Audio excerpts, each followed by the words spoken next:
All right, quarterfinals are done, and now we're on to the semifinals. So before we get into the semifinals picks, and again, I have no bets today, and I'll explain why in just a sec. I've just got my picks, but I did land obviously my two-team parlay, which was Johnny Clayton and Michael Smith, because Johnny Clayton didn't win.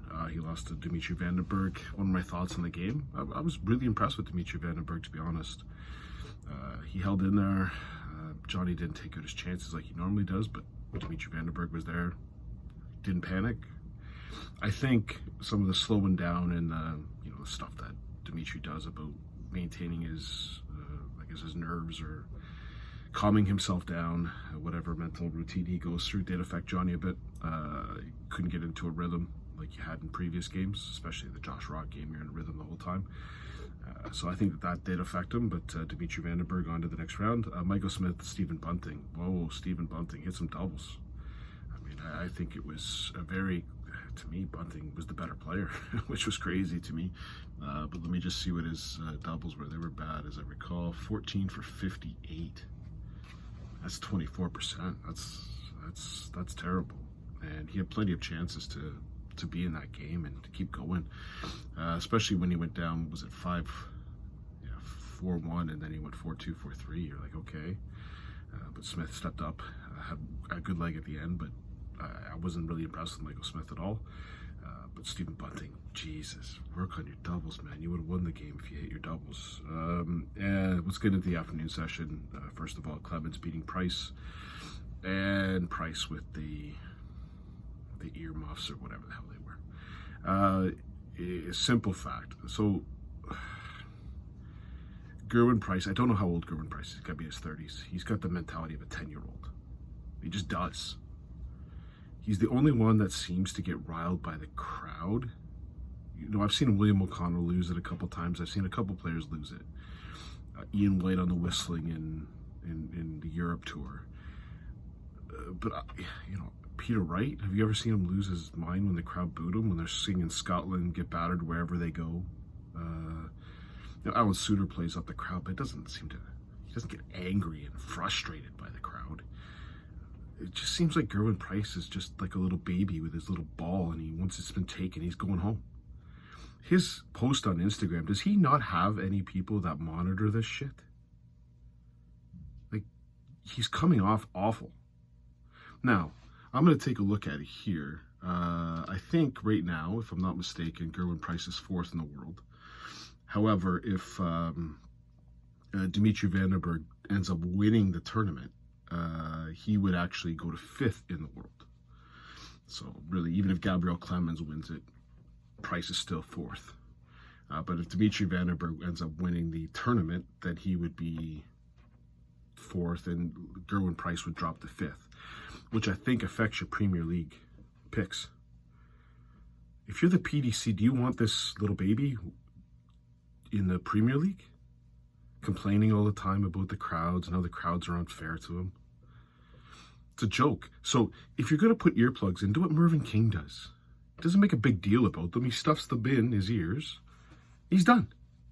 What does this guy do? He puts on earmuffs. So that has nothing to do with trying to cancel out the crowd. That's to go at the crowd. That's all that was to tell the crowd, you've affected me. Why would you do that? And then you win the first leg and you give her like $1,000. I can't hear you. Why would you do that unless you're a baby? It's embarrassing.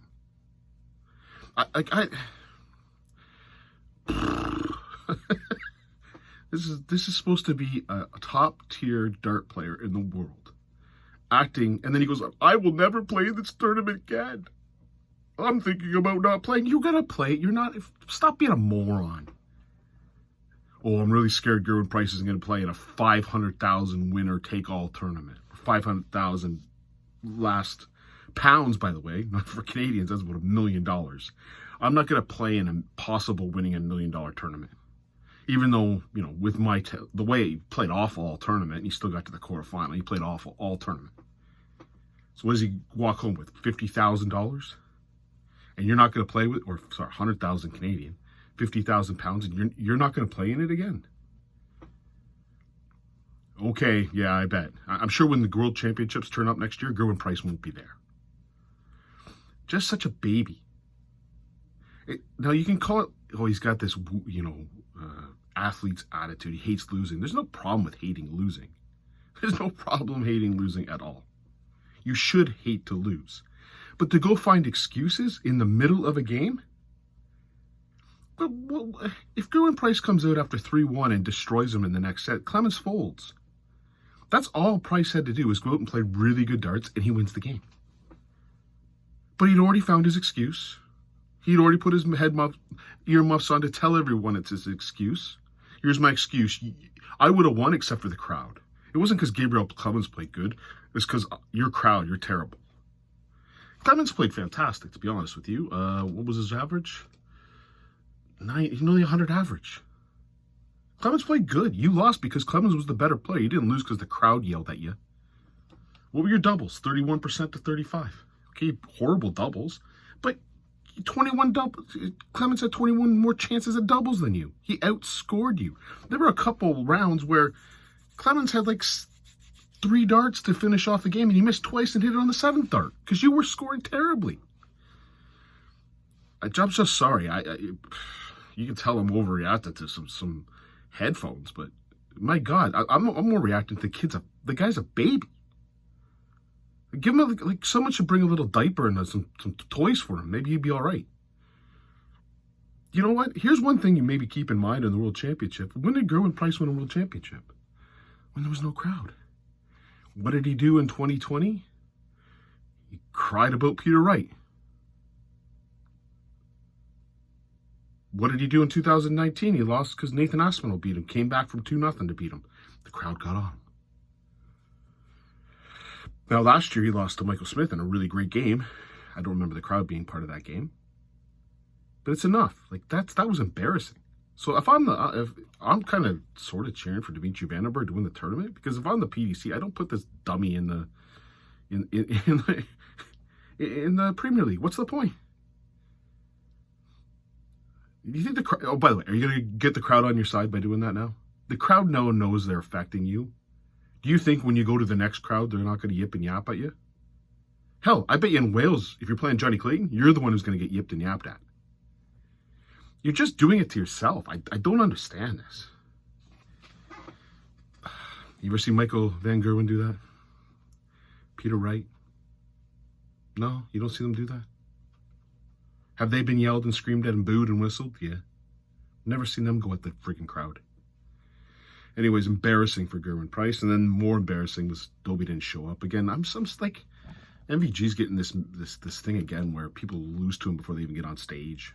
Like, Dobie threw a 90 average at him. Who are you going to beat with a 90 average? Michael Van Gerwen? What, he won 3 sets. He got beat 15-3. Just terrible. Way to show up, Dobie. Again, I like to think of it this way. MVG has got a pretty easy ride here. If you ask me, Mensah had a great game against him. So let's not take that away. But I think Ross Smith gives him a better game than Dirk van Dijvenbode. Dirk van Dijvenbode won, and of course he lost before he hit the stage. Ross Smith wouldn't have lost before he hit the stage. But Dirk van Dijvenbode's got this Michael Van Gerwen complex that just can't see past it. Dobie beats Cross. Dobie's got a Michael Van Gerwen complex. I don't think Rob Cross has a MVG complex. Rob Cross would have given MVG a better game. So if you look at what's happening, and let's go to the next round. Johnny Clayton has had MVG's number. He avoids him. He gets Dimitri Vandenberg. Then he's getting one of Michael Smith or Gabriel Clemens. Well, you think it's Michael Smith, but Michael Smith's got a bit of an MVG complex. I think MVG's winning a lot. Now, granted, he's 103 average, so let me not take anything away from him. But I think his name is giving him, or his reputation is getting him some of these wins, or people not showing up to play against him. So let's get into the games today. Michael Smith against Gabriel Clemens. I think it'll be a lot closer. Smith hasn't been able to blow anyone out other than Joe Cullen. You'd like to think he's got to show up today. But Gabriel Clemens has been steady. Very surprisingly steady. He's usually someone who gets on the board, and I mean, his best game was against Peter Wright, where he averaged the same, 99, 98, whatever it was when he beat him. Let's say he keeps the 98 average. This could be a really, really good game. I just think Michael Smith's got too much quality. He sees the finish line. He sees a chance at Michael Van Gerwen in the final. He'll like that one. I think he'll win this one 6-4. I think it's going to be a good game, actually. Next game up, MVG, Dimitri Vandenberg. Again, I think it was Johnny Clayton. It might be a little bit closer, but Dimitri might give him a game. They did have a nice game at the World Match Play. Dimitri had a lead and then let it go. His mental stuff, that slowness might affect Van Gerwen, although Silovic didn't really get him to bite on that. I think MVG is just too much quality. And as I said at the beginning of this tournament, there's going to be a Michael who wins it. Don't know who's going to win it. But Michael Van Gerwen to win this one 6-3. Again, let's get into the tournament. Is it open? Everyone told me about this open tournament. Okay, Clemens getting through. That was not expected. I said from the beginning the right quarter had a chance to have a person get through. I thought it was going to be Aspinall, but Clayton, Dimitri Vandenberg would have been your next picks after that. I know some people picked Josh Rock, but it was going to be one of those 3 or 4 get in. It was Peter Wright, but MVG, Michael Smith just rolled through. And I think they're going to roll right through to the finals. So I don't think it's that open of a tournament. I think there's just Michael Van Gerwen's on a different level right now in terms of quality. And Michael Smith just seems to just win. Where he would have lost before, he's winning. So, again, I think it'll be a great final. Michael Smith against MVG. That's what I'm predicting. But again, my picks today: Smith 6-4 over Clemens, MVG 6-3 over Dimitri Vandenberg, and that would set up a final of Michael Smith, Michael Van Gerwen. And I'll let you know what my predictions are for that. I am not going to bet on anything today because the odds are they're not in the favor. If you want to take a look at it, you might want to take a look at Dimitri Vandenberg. He's getting a good price. Clemens has a nice price, but again, I just don't see them winning, so I'm not going to put any money on the line. All right, hope everyone enjoys. And again, for me, overall in the tournament, I'm now 68 for 90. Let's see if I get the last 3 wins. Cheers.